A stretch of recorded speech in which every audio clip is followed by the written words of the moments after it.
February 22nd, 1997. Monastash Ridge, near Ellensburg, Washington. The idea of a bottomless hole has always had a place in the human imagination, the thought of which makes you wonder if such a thing would even be real. What would be at the other end of this hole? If you went in, would you ever come back? The idea of a bottomless hole seemingly only exists in fiction. That is, until 1997. A man by the name of Mel Waters called into the highly listened to radio program known as Coast to Coast AM with Art Bell and told Art that on his property near Ellensburg, Washington, had such a hole on it. Mel would go on to make extraordinary claims of the hole having mysterious properties, and later admitting his run-ins with the U.S. government after he shared the details of the hole. Is this story that Mel Waters shared true? And does something like this bottomless hole even exist? Today on Unblurring the Unknown, you could say we are venturing in the depths of the earth to get to the bottom of the story of Mel's hole.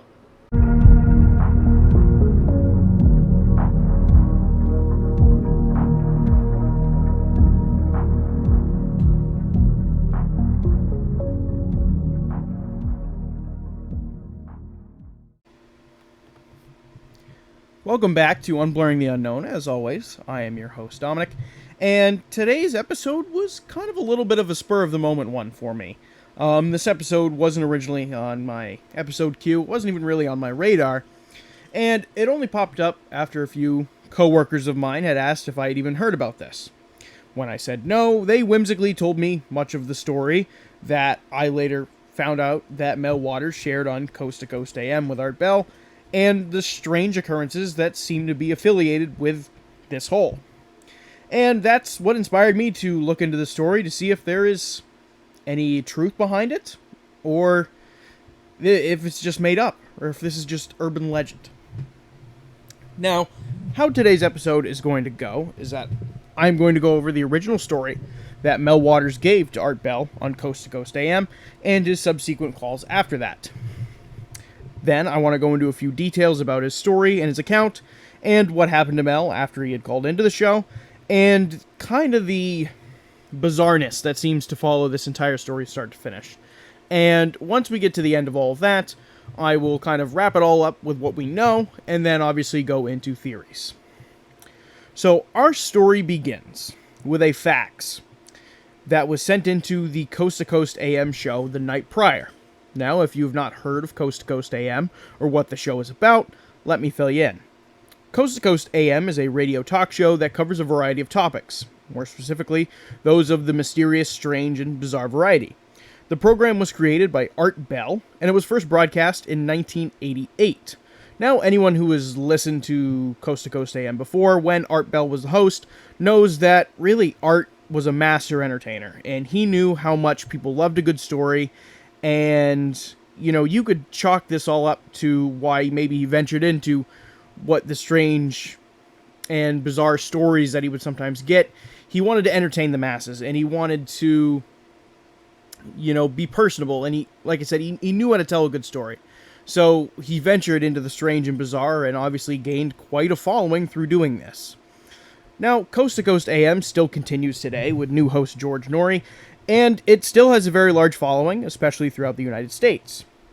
Now that you have that little bit of background information, what I want to do is read the original fax that Mel sent to Art. And it goes like this. Dear Art, I am writing to you to see if I could get some help from you or your vast listening audience. I live in rural eastern Washington, near the Monastash Ridge. On our property, there is a hole. Like the previous owners and the owners before them, we've been throwing our trash into the hole. Apparently the hole has been there as long as anyone can remember. At first, I thought it was an ancient well. Anyway, the hole is 9 feet 9 inches in diameter. There is a stone retaining wall around it, and we put up a steel door on top to keep anyone from falling into it. As I said earlier, people have been quote-unquote throwing their trash into the well for a decade. Furniture, household trash, dead cows, building debris, you name it. The thing is, I noticed the hole never filled up, so I got curious, actually obsessed, began trying to measure the depth of the hole. I emptied 3 fishing reels of about 1,500 yards of monofilament, trying to determine the depth. Soon I was buying fishing line in bulk. So far, I've sunk about 80,000 feet of line into the hole without reaching bottom. My wife works at a local university with a geology department. We hope to get some professional scholarly help in determining the depth of the hole. As far as I can tell, there is nothing else particularly strange about it, except for two other things. Dogs refuse to get within 100 feet of the hole. Birds won't sit on the retaining wall or metal door. Another strange thing is there's no echo when you yell into the hole. Indeed, I've never heard anything hit bottom when tossed in. We once tossed an old refrigerator and we never heard it hit bottom. No crash, splash, or crunch. I hope your listeners can help with possible explanations. I'm wondering if this, based on my measurements thus far, might be the deepest hole on Earth. Signed, Mel Waters. Now, this fax intrigued Art Bell, who decided to have Mel on his show. Now, Mel's first call to Coast AM would be on February 22nd, 1997, which would be the following day after he sent this fax. Mel would go on to tell Art about the strange occurrences that seemed to involve this hole. Mel says that this hole had been there for the longest he can remember, and that he had been living on the property with the hole for the past few years. But the previous owners had lived on the property for roughly 30 to 40 years before him, and mentioned the hole as well. Now, this hole is approximately 9 feet 9 inches wide, with what looks like a stone retaining wall on the sides that goes down to roughly 15 feet into the hole. Mel, in his phone call to Art, says that he built a metal cover for the hole so that no one would fall in accidentally. After all, falling into a hole that has no bottom, if true, would not be a great way to go. Mel goes on to say that this hole was used as a dump for a variety of objects, as he mentioned in the fax, including trash, old appliances, tires, obviously dead cows, you name it. Him and his neighbors basically just threw it in the hole. Now, Mel got curious and wondered why the hole never filled up, with, after all the years and years worth of debris just kind of being thrown right into it. So Mel decided to see how deep this hole actually went. Mel procured some fishing line, attached a 1-pound weight to the end of the fishing line, and a package of lifesavers to the very end of it. Mel's thinking with the lifesavers is that eventually there has to be a bottom of the hole, with water in it, and once he found that water, the lifesavers would dissolve and he would know how deep it was. When he initially started spooling line down, he reached the end of his line that he had gotten, which was approximately 5,000 feet. Keep in mind, that right there is almost a mile. Just kind of keep that in your thought. 5,000 feet, that's almost a mile underground. So that, in and of itself, is a very deep hole. If it was just a mile, it would be a very deep hole. But it goes deeper than that. Now, what Mel did is he got more fishing line in 5,000 foot increments and attached to his current line and kept lowering. Now, eventually Mel reached 80,000 feet and still didn't touch bottom. Now, if this was true, and if what Mel is stating is factual, this would make it the deepest hole in the entire world. And obviously we're going to go into that a little bit later, but 80,000 feet down would mean that this hole is almost 15 miles into the earth. And that's very hard to comprehend if you think about it, and obviously we're going to circle back on this fact in theories in a little bit later. Now, Mel would continue on this call with Art and say that animals really didn't want anything to do with the hole. The dogs in the area didn't want to get close to it, and if you tried to make them, they would refuse. They'd dig their feet into the ground. They did not want to go near this thing. Now, when Mel started asking his neighbors if this was something that they had also noticed, one of them came forward with a claim that seems nearly impossible. His neighbor said that when his dog passed away, he threw its body in the hole to discard of it. Why he did that, I don't know why. That just kind of seems a little bit unethical to me, but that's just a personal opinion. However, his neighbor would continue and say that while he was out hunting, he saw his dog, seemingly back from the grave like something out of Pet Sematary. The same dog, had the same collar, same metal tag on the collar, and it would not respond to his commands when he tried to holler out, to his dog.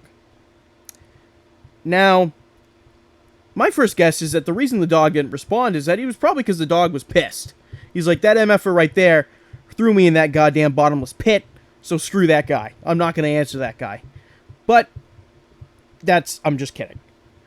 However, what I do have is an audio clip from Coast to Coast AM where Mel talks about this and a little bit about the hole. And I want to take a listen to that right now. And it's roughly about 4 minutes long. He talks a little bit about the guy throwing the dog at his hole, but there's also some other things he talks about the hole as well. And I kind of want you all to take a listen to it. You can find these online. You can find all the phone calls that Mel had with Art.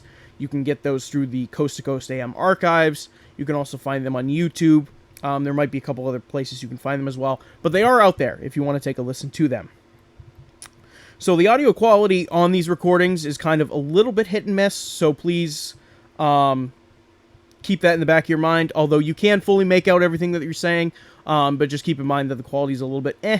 So just keep that in mind when you take a listen. And I am going to play that for you right now. I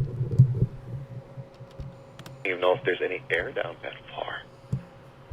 I mean, I wouldn't know about that either. Or what kind of pressures we're dealing with. These are things that are totally beyond my grasp in terms of knowledge about these things. But do you own this property? It's our property, yeah. How long have you been working on this?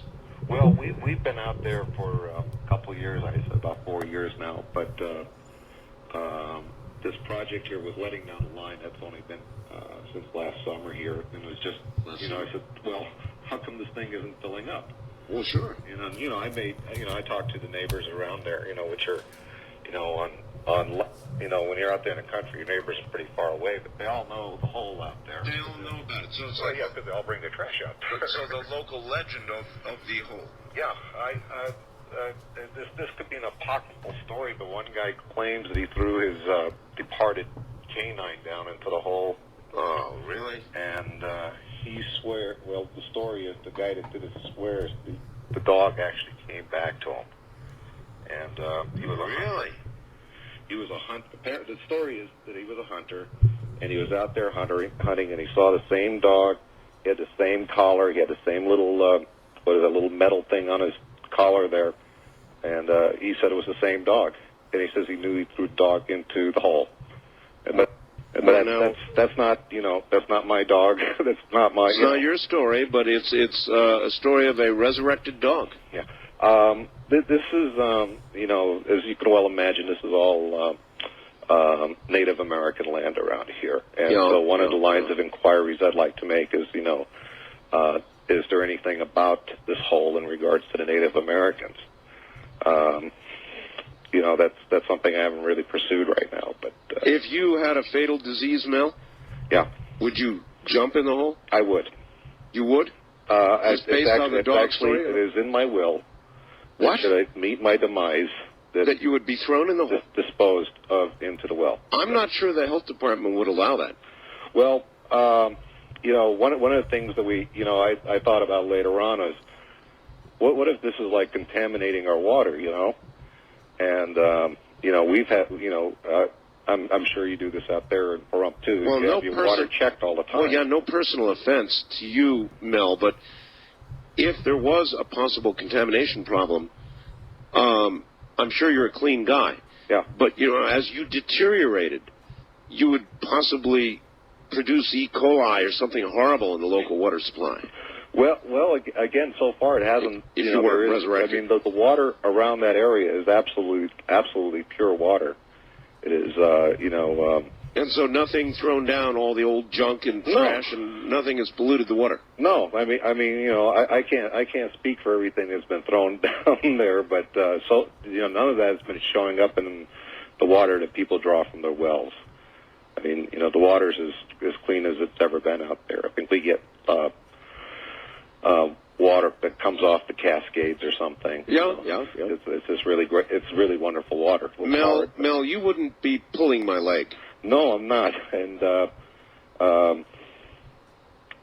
I'm one of the reasons that I went out to the property tonight, other than it just, it's something that weighs heavily on my mind. I was afraid that after I sent the fax out, that there would be people around there, because it's... Well, there may be, but we have not identified specifically where it is. Well, there aren't, as far as I could tell, too many big holes like that around, and so at least the people in my neck of the woods are familiar with it, and I kind of almost expected to see a small party of people. Well, there may be. Now, I mean, come daylight, there may be.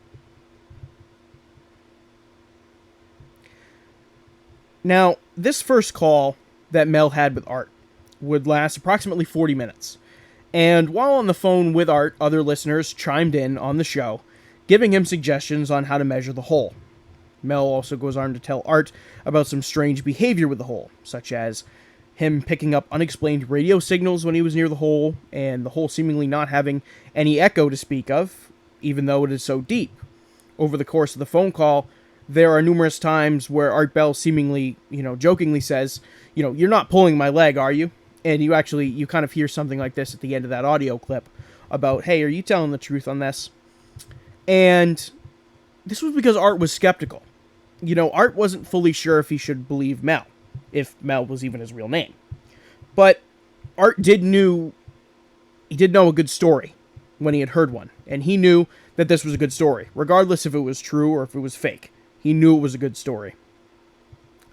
And he found this whole thing hard to believe, but like I said, it was a good story. He wanted to keep going. He wanted to learn more about Mel's hole, and he kind of stayed in contact with Mel after this initial phone call. And after this first call, the story of Mel's bottomless hole was now widespread knowledge. But as we find out more about this story, that wouldn't necessarily be a good thing. Shortly after this first call, Mel would fax back into Coast to Coast AM on February 24th. And on this new fax, Mel would state something strange. Mel would say that he went into town one day, and then when coming back, he noticed the access road to the property, or his property, was blocked by military personnel. Now, I have to assume that Mel owned the property the hole was on, but he did not live on that particular property. So I have to imagine he owned it, but like I said, he didn't live there.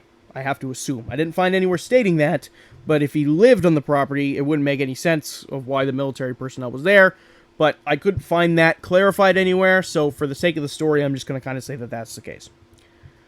So Mel said, like I said, he went into town, and then when he came back, he noticed the access road to his property was blocked by the military.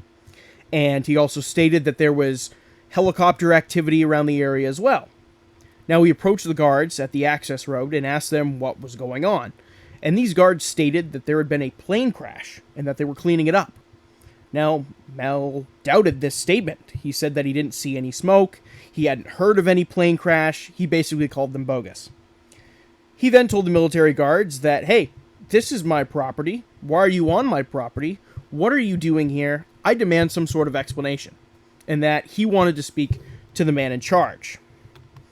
Now, a man in civilian clothes came forward and told Mel that there was a plane crash on the property, and that they were not going to leave until the plane crash was fully taken care of.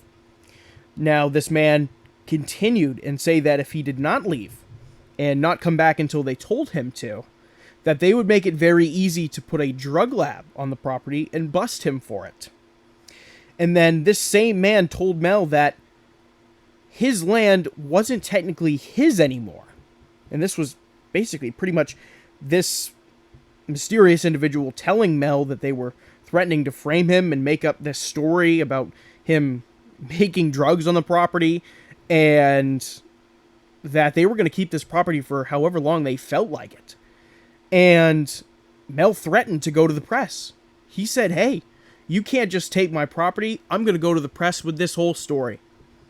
And this mysterious man said, "Go ahead. Tell the press. No one's going to believe you." And this is what inspired Mel to fax Art Bell. And he did this because he knew his listeners would listen, and that they knew he would take this story seriously, or whatever he was saying seriously. So Mel would go on in this second phone call to share the story I kind of just relayed to you about the government taking his land. And once again, this kind of got all of the listeners to Coast AM talking about this new and tantalizing update with Mel's hole. However, after this second phone call, Mel would not be heard from again for a few years until he got back in touch with Art in April of 2000, to be exact. Now, it turns out what happened to Mel and why he didn't stay in touch with the show for almost 3 years was that Mel was offered $3 million a year to lease his property out to an unknown party and sign a non-disclosure agreement and leave the country and not come back.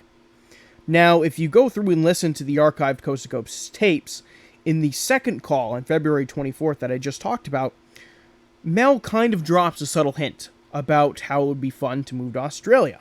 But we'll obviously come back to this later, as this is going to go into something that I'm going to mention just right now.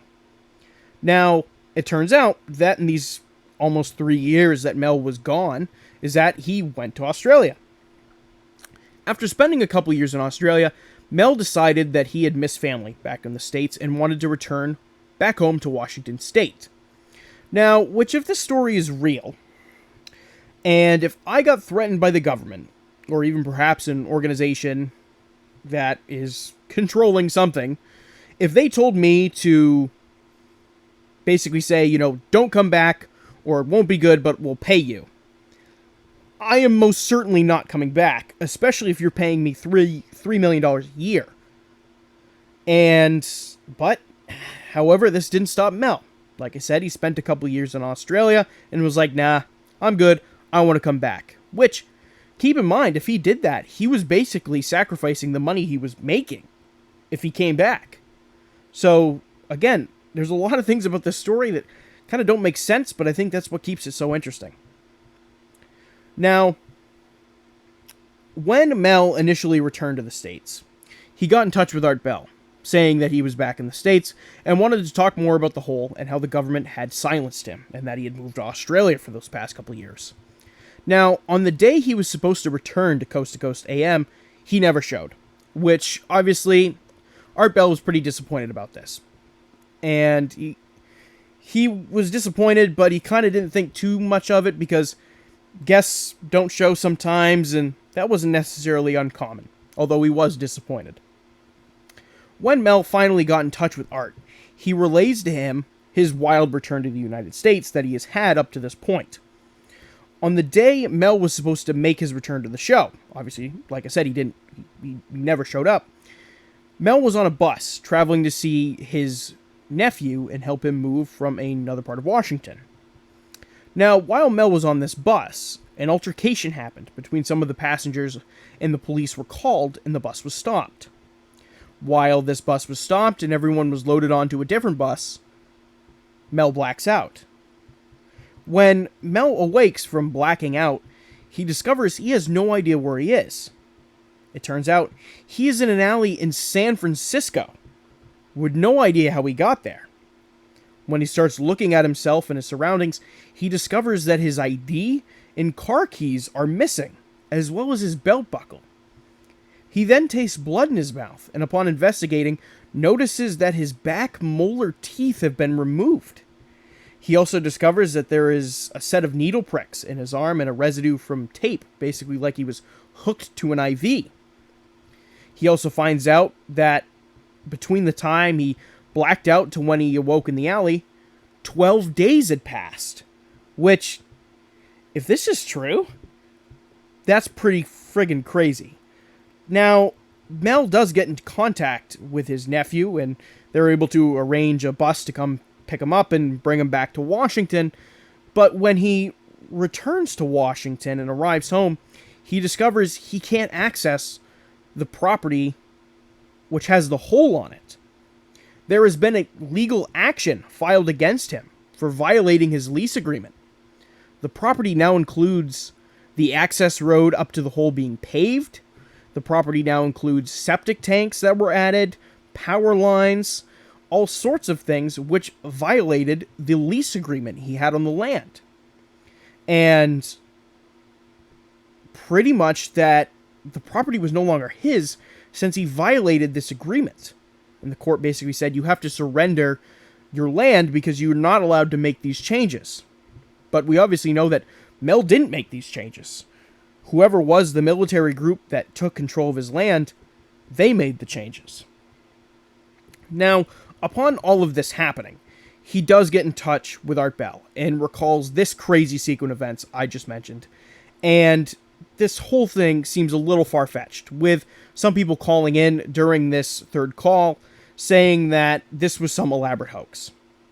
Now, hoax or not, Art Bell was digging the story, and I honestly think Art cared about Mel, if what he was going through was actually genuine. Now, if you go back and you listen to those audio tapes, like I did, and Art shows a level of discomfort, and he takes a little bit of guilt for this incident as he feels Mel was kidnapped and most likely tortured, even though he can't remember it, all because he came on the show that very first time in 1997. Now, what I haven't mentioned up to this point is Mel's ex-wife, who was technically the majority owner of the lease. Now, when Mel originally called Art about the hole in 1997, he mentioned to him that she worked at the geology department at the local college, which, if you'd kind of figure out where that is, that would be Central Washington University. If this story is true, that is. Now, Mel did say that he approached the geology department to come and take a look at the hole, but they kind of laughed it off and pretty much just said, like, hey, you're pulling our chain. So, why do I mention the ex-wife, that is? That's because when Mel signed the lease over to the government, what we have to assume is this kind of thing that the government got in touch with his ex-wife too, because we don't know what happened to his ex-wife's portion of the lease, and neither does Mel. Now, it would be a safe bet to assume that she was probably bought off as well by the government, as when Mel had returned to Washington State to try and find his ex-wife when these legal disputes were going on, she was nowhere to be found. He could not find her, which led Mel to the conclusion that she must have left the area, and she must have been bought off by this government organization as well. Now, this entire story, that I've kind of condensed for you quite a bit, is crazy and weird from start to finish. And if you want to dig more into the story, I highly encourage you listen to the Art Bell recordings that I've mentioned from 97 to 2002. Because even though this story seems to come to a head, it's not fully over just yet. Fast forward to January of 2002 is when we would hear from Mel Waters again. Now, if you think that this story has been bizarre from the very start, it just gets a whole new level of weird and honestly a heck of a lot more far-fetched. And I'm only going to go and touch on these last couple calls he made to Coast because they don't really pertain to the hole all that much, but rather his run in investigating a similar hole in northern Nevada with a Basque tribe. Now, the Basque are a tribe that migrated to the Americas during the late 1800s and early 1900s, and they settled in parts of the western United States. Now, while down in Nevada, Mel recalls an experience he had with the tribe to Art. The Basque had their own hole that they supposedly say had been there for as long as they could remember, with one elder in his 80s recalling he knew about this hole when he was 10 years old. That obviously implies that it's been there a while. Now, in this phone call, so this would be the fourth call he would make to Coast AM, he says that this hole had a lot of similarities to his hole back in Washington, and as well as some of the strange events also being very similar. Now, Mel would go on to tell a story when he was down in Nevada with this Basque tribe about them lowering a sheep into the hole to see what would happen. And after about 30 minutes of this sheep being in the hole, they would bring the sheep back up out of this hole, and they would find the sheep deceased. And when the Basque people examined the sheep to find out what had killed it, because obviously they dropped it into the hole, left it there for 30 minutes, pulled it up, and the sheep is dead. what killed the sheep. We're going to cut it open and see what killed the sheep. When the Basque people cut open the sheep and examine it, they find out, and what they see looks like a massive tumor that has taken up much of the sheep's body.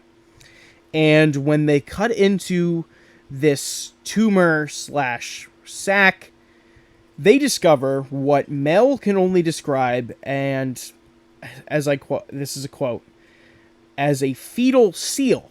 A seal like the animal seal. And he described this animal with flippers, and that it's very kind of weird looking, and it's very oblong in shape, and approximately 18 inches long. Again, long story short, because this story is just gross, this weird fetus seal creature makes its way back into the hole and isn't seen again. Now, this story kind of grosses out Art, and for good reason, because it's kind of gross for me to talk about it, and it's gross if you read about it. It's just disgusting. And Mel actually has a hard time telling this story to Art, which kind of makes me think that either Mel is just a really good actor, or what's going on is true, but there's no way that what he's telling is actually factual, is it? Now, like always, Art kind of replies with the old, you didn't happen to take any pictures of this, did you? Kind of in a tone that insinuates the idea like, Mel, your story is great, but you've provided no evidence to any of this stuff actually being real. Now, Mel replies to this statement and says that he thoroughly thought about taking pictures of the experience in Nevada, but said that he didn't think it was his place, as it was not his land, and felt like if he did something like that, it would most likely anger the Basque people who invited him there in the first place. Now, the final call from Mel to Art's show would be in December of 2002.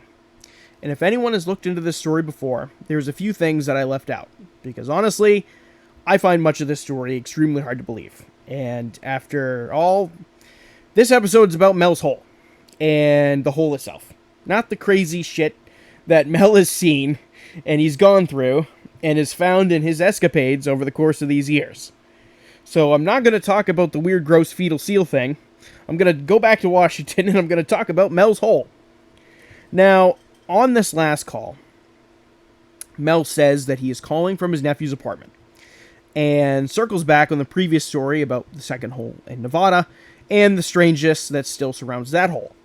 He mentions that he believes the hole in Washington has been sealed up by the military. He also mentions in this call that the Basque are still monitoring that hole in northern Nevada, but to his knowledge, he does not believe the military has gotten involved quite yet. But he's not fully sure on that.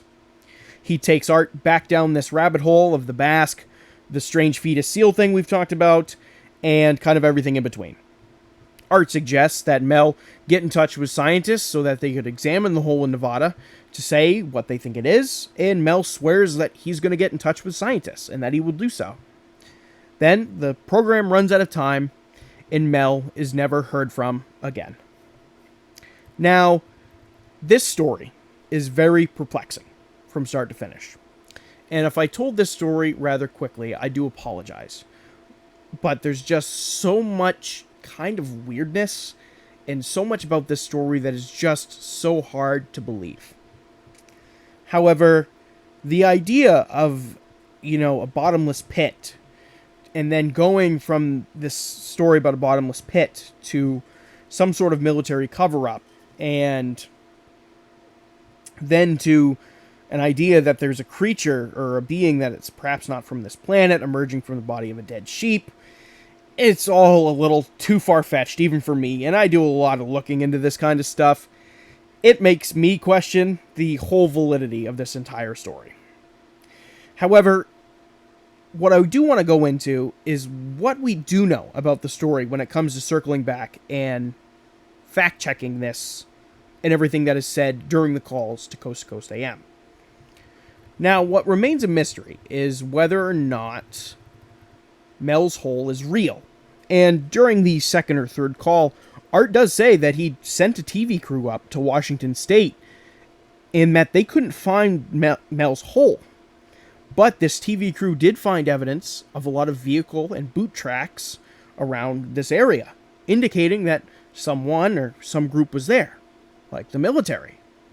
Now, we also know that when Art traced Mel's email back to him when Mel was in Australia, it did indeed come from Australia. So that part, Mel's telling the truth. However, when looking into records, we can't find any evidence that a Mel Waters even lived in this area of eastern Washington, and investigators couldn't find any evidence that he had an ex-wife that worked at Central Washington University. During one of these calls, in Coast to Coast AM, a listener calls into the show and says that on TerraServer, which is a geomapping website, this was kind of the Google Maps before Google Maps, that the area that Mel described the hole being in was whited out, like it was redacted. And this would seemingly confirm that the hole was being hidden by some other power at be. However, when other mapping services came out, this area was not blocked out. This was seemingly just a glitch within TerraServer. Also, since Mel's calls to Coast, no one has ever found Mel's hole, or what he's described to be Mel's hole. Multiple searches and scouring of the area through Google Maps have been done with no luck. Numerous possible holes that were picked out in 1998, turn out to just be optical illusions, when the quality of these geomapping websites have increased over the years.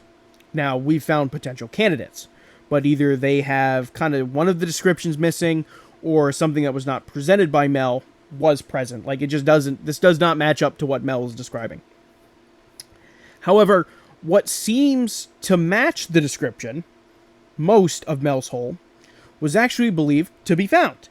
And what was found perhaps inspired this whole story. But I'll go over that in theories just here in a few seconds.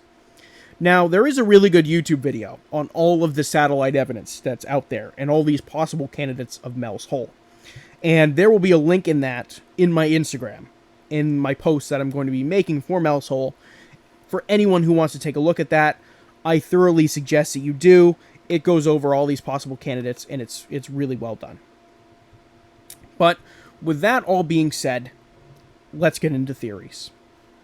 Our first theory is that it's real. Now, this theory would be that the hole is real. Mel's hole is real, and it is some sort of bottomless hole in the ground.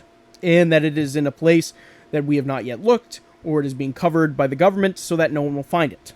Many theories online that revolve around this state that the government has covered up the hole with some sort of structure, or that the government has even closed it altogether. Now, you kind of know how I feel about this story a little bit, so I know that how would they even be able to close a bottomless hole if it was bottomless? So, I don't know.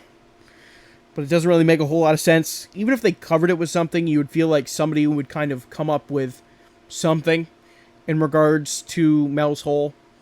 And even then, there's no chatter about Mel's hole before Mel calls into Coast to Coast AM. So either this is a very well-kept secret, which I'm kind of doubting, because Mel stated that his neighbors have been dumping the trash into the hole forever. So if the locals knew about this hole, you would think that it would have made its way out to the general public before the call to Coast AM.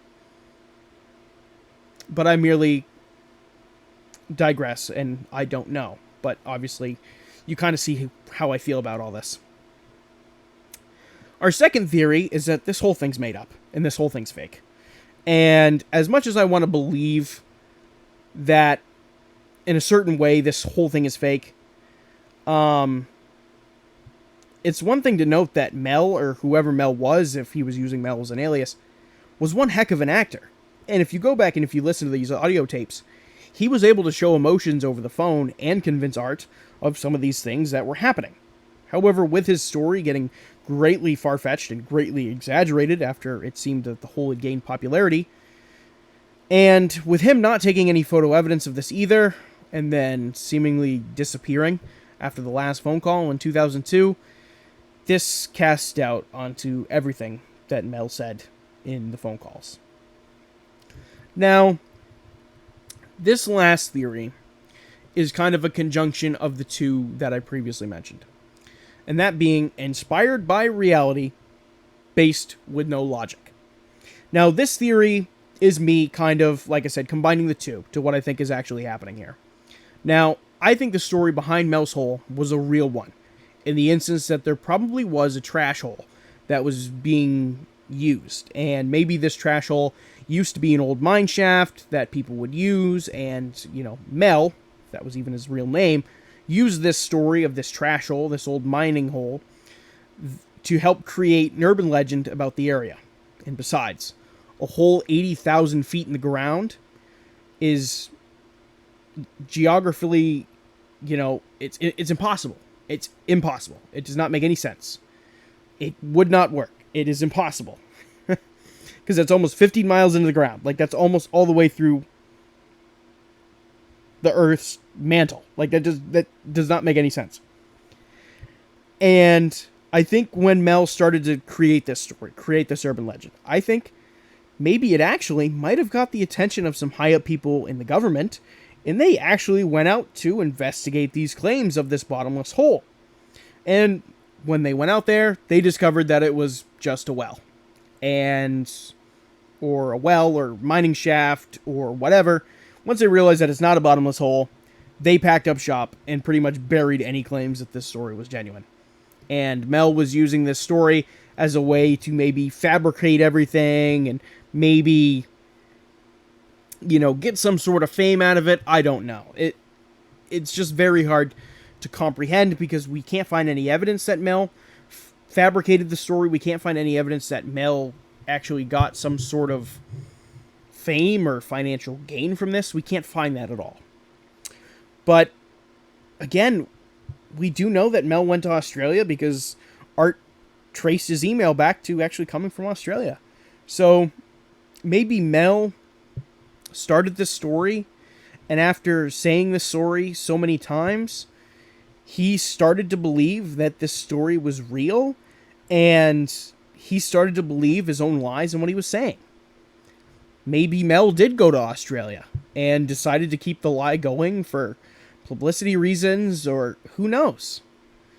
However, those are kind of my three theories, and I think the true answer behind Mel's Hole doesn't strictly fit into one theory. And I think the idea behind a bottomless hole is always going to intrigue people. But I think, in reality, I think Mel's Hole is nothing more than some elaborate urban legend that was generated to create maybe a stir online, or maybe this was inspired by partially true events and was spun to create some sort of, like I said, urban legend of some sorts. However, that remains uncertain. I thoroughly suggest you check out the YouTube link that I'm going to hook to my Instagram post regarding Mel's Hole.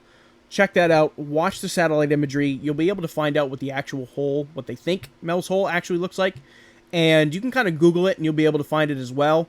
I definitely think that what they think Mel's Hole is, or what a majority of people online think Mel's Hole is what inspired the legend of Mel's Hole. I thoroughly believe that that's what it is. However, I think that the majority of the story was fabricated for reasons that remain unknown. But with that being said, I hope you all enjoyed this episode on Mel's Hole. Definitely a little bit of a change of pace in what I've done in recent weeks. I hope you enjoyed it. Obviously, this was a topic suggestion, and I'm going to segue that into these mandatory plugs that I am doing at the end of every episode. And with this being a topic suggestion, I'll let you know that you can send me topic suggestions. You can send those to me to my email, and that is unblurringtheunknown@gmail.com. And in case you are listening to this on Spotify, please turn on notifications and follow, like all my content, so you'll get notified every time I post a new episode. If you are listening to this on YouTube, please like, comment, subscribe. It helps me out. It helps me out with the algorithm gods. I greatly appreciate it. But with that being said, that is going to conclude this week's episode of Mel's Hole. I hope you appreciate it. Like I said, check out the link I'll be attaching to my Instagram. That's Unblurring the Unknown on Instagram. Please check it out, and I greatly appreciate it. But with that being said, that'll do it for this week. and I will see you all on the next one.